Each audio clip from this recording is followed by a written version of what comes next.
My name is Joseph A. Dragotto. I'm 98 years old now, and even after all these years, I can still hear the sound of the sea and the gunfire.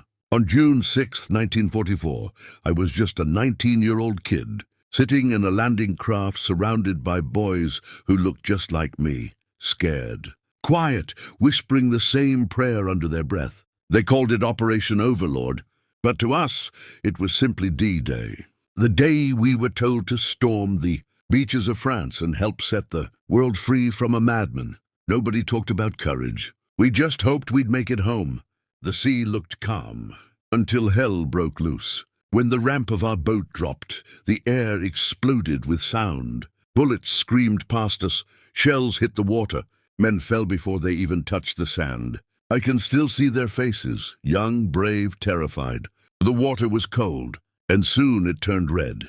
I dove forward, dragging myself toward a rock, my rifle heavy, my heart pounding. Every step felt like forever. I tried to help a wounded buddy, but the fire was too intense. I still see his face sometimes when I close my eyes. Behind that rock, I took my first breath of air that didn't taste like salt and smoke. My hands were shaking so bad I could barely hold my weapon. The sky was black with smoke, and the stench of gunpowder burned my throat.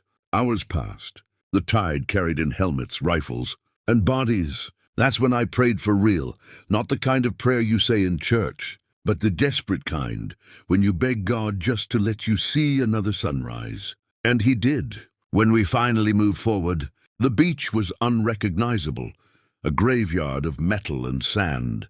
But somehow we took it, not because we were fearless, but because we believed freedom was worth the cost. In the days that followed, we pushed through the French countryside, one village at a time.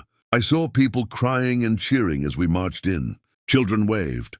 Old women hugged us. For the first time, I understood what liberation really meant. But I also saw the price. The ruins, the loss. Every victory came with ghosts.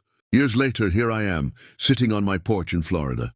The sun rises over the ocean, and the American flag waves in the morning wind. And I remember the screams, the waves, the courage and the fear walking hand in hand. The war ended, but it never really left us. It lives on, in memories, in nightmares, and in the gratitude of those who survived. That day the sea turned red, but from those waters, hope was born. Hope for a world that could finally breathe free again. I never called myself a hero. I was just a man who got to come home.